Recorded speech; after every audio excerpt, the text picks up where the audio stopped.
রাত ৯টায় আমরা ইন্টারনেট বন্ধ করিনি, ইন্টারনেট বন্ধ হয়ে গেছে। ভাইয়া আন্ডার রেমিটেন্স বন্ধ করি নাই, বন্ধ হয়ে গেছে। কেমনে কইলে বিশ্বাস করবেন? আপনার বউডার কসম দিয়ে কই, আন্ডার রেমিটেন্স বন্ধ করি নাই, ইচ্ছা করি বন্ধ হয়ে গেছে। বাংলাদেশের প্রবাসীরা অনেক ক্ষেপে গিয়েছে।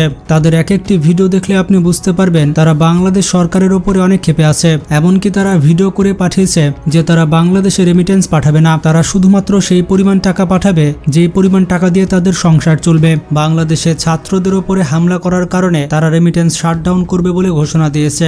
বিদেশে বসে প্রবাসীরা শুরু করেছে এক ঐতিহাসিক আন্দোলন। এইরকম আন্দোলন বাংলাদেশের ইতিহাসে আর কখনোই দেখা যায়নি। তারা এই আন্দোলনের নাম দিয়েছে রেমিটেন্স শাটডাউন। বলতে গেলে এই রেমিটেন্সের উপর ভিত্তি করে বাংলাদেশ সরকার টিকে থাকে। তাই কোটা আন্দোলনে মানুষের উপরে নির্যাতনের প্রতিবাদ চালাতে প্রবাসীরা রেমিটেন্স বন্ধ করে দেওয়ার ঘোষণা দিয়েছে। কারণ রেমিটেন্সের মাধ্যমে বৈদেশিক মুদ্রা না এলে সরকারের পক্ষে দেশ চালানোই অসম্ভব। প্রবাসীরা এক্ষেত্রে শ্রীলঙ্কার উদাহরণ তুলে ধরেছে। শ্রীলঙ্কাতে প্রধানমন্ত্রীর দুর্নীতি ছাড়িয়ে যাওয়ার পর শ্রীলঙ্কার প্রবাসীরা দেশে রেমিটেন্স পাঠানো বন্ধ করে দেয়। এর কিছুদিনের মধ্যেই বৈদেশিক বাণিজ্য লেনদেন এবং ঋণ পরিশোধ করতে না পেরে সেখানকার সরকারের পতন হয়ে যায়। পরবর্তীতে নতুন সরকার গঠিত হওয়ার পর সেই প্রবাসীদের পাঠানো রেমিটেন্সেই শ্রীলঙ্কা পুনরায় স্বনির্ভর হয়ে ওঠে। শ্রীলঙ্কার প্রবাসীরা যা করেছে তাই করতে চলেছে বাংলাদেশের প্রবাসীরা। ইতিমধ্যে রেমিটেন্স প্রবাহে ধস নেমেছে। বাংলাদেশ ব্যাংকের পরিসংখ্যান বলছে এই মাসের শুরুতে প্রতিদিন $8 কোটি রেমিটেন্স আসত। সেখানে কোটা আন্দোলন শুরু হওয়ার পর থেকে পুরো 7 দিনেও $8 কোটি আসেনি। মানে রেমিটেন্স প্রবাহ 80 থেকে 90% কমে গিয়েছে। প্রতিনিয়ত রেমিটেন্সের পরিমাণ কমতে আছে। বিশেষজ্ঞরা বলছে এরকম যদি কয়েক সপ্তাহ চলতে থাকে তাহলে সরকার আর দেশ চালাতে পারবে না। কয়েকদিন রেমিটেন্স না পাঠানোর কারণে বাংলাদেশের অবস্থা এতটাই করুণ হয়েছে যে বাংলাদেশের বিভিন্ন মন্ত্রী প্রবাসীদের কাছে হাত জোর করে বলছে দেশে টাকা পাঠানোর জন্য। আপনারাই দেখুন জুনায়েদ আহমেদ পলক কিভাবে প্রবাসীদের বলছে দেশে টাকা পাঠানোর কথা। প্রবাসী ভাই বোনদের কাছে বিনয়ের সাথে আবারও পরজন্য অনুরোধ করতে চাই, এই মিথ্যা গুজবে আপনারা কান দিবেন না। আমাদের দেশের সম্পদ, আমাদের সরকারের যত অবকাঠামো, এগুলো কিন্তু আপনাদের রেমিটেন্সের পয়সা, দেশের কৃষক, শ্রমিক, ব্যবসায়ী সকলের ট্যাক্সের পয়সা দিয়ে তৈরি। প্রবাসীদের যাদের টাকা পাঠানো একান্ত প্রয়োজন তারা শুধুমাত্র প্রয়োজন পরিমাণ টাকা দেশে পাঠাচ্ছে।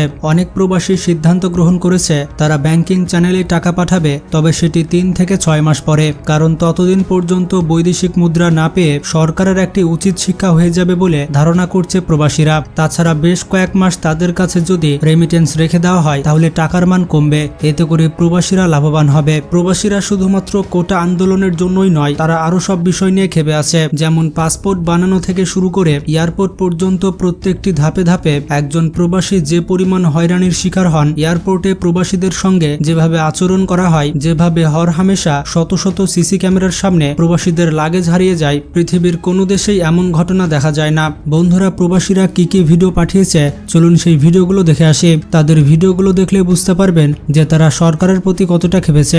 নেট বন্ধ করে দিছস, ওয়াইফাই বন্ধ করে দিছস। আমরা যারা বিদেশ আছি, আমরা দেশ গ্রামে বাড়ি ঘরের সাথে কথা বলবো কিভাবে? আমাদের আত্মীয় স্বজনের কথা বলবো কেমনে? চিঠির মাধ্যমে? তুই নিজে বাঁচার লাইগা সোশ্যাল মিডিয়া, ইন্টারনেট সবকিছু চুরের মতো বন্ধ করে রাখছস। দেশ স্বাধীন করো আমার কলিজার টুকরা সোনার ছেলেরা। বাংলাদেশকে পূর্ণ নির্মাণ করব আমরা প্রবাসীরা ইনশাআল্লাহ। বাংলাদেশের দুঃসময় প্রবাসীদেরকে স্মরণ করবা, আর প্রবাসীদের দুঃসময় প্রবাসীদেরকে গালি দিবা। ব্যাপারটা কেমন জানি হয়ে গেল না? ও মা শেখ হাসিনা, মা জননী, মা গো, তোমার বাংলাদেশত মা মোর কাজ জুটলো না কপালত, মা মুখ ডুবে আসি কাজ করা নাকতিছে, মা মা গো। সব কোটা যদি মুক্তিযোদ্ধার নাতি নাতনিদের জন্য, তাহলে 50 ডিগ্রি গরমের মধ্যে আমরা প্রবাসীরা কামলা দিয়ে দেশের রেমিটেন্স পাঠিয়ে দেশ বাঁচিয়ে কারবাল ফেলাইতেছি। হ্যাঁ, 1 টাকাও যাবে না দেশে। আমাদের ভাইদের স্যাক্রিফাইস আমরা ভুলবো না। Shutdown, total shutdown remittance. অনুরোধ করবো যারা প্রবাসে আছে তারা এই হুন্ডিতে টাকা না পাঠিয়ে, কেবল তো মাত্র শুরু তোমার অর্থনীতি ডাউন হওয়ার। টাকা বিশ্বাস করেন ভাই, বাড়িতে আজকে 2 দিন ধরে কথা বলতে পারি না, বাংলাদেশে নেট অফ করে দিছে। একটা কথা মনে রাখেন, আপনারা ইন্টারনেট বন্ধ করে দিবেন আর প্রবাসীরা অর্থনীতি বন্ধ করে দিব, সোজা কথা। ব্যাংকে আসলাম, আমার বেতন যা ট্রান্সফার হয়েছিল পুরাটাই কেটে নিচ্ছে। বেতন আসার পর অ্যাকাউন্টে 1,81,000 টাকা জমেছে, পরে আমার 0 টাকা দেখাইতেছে।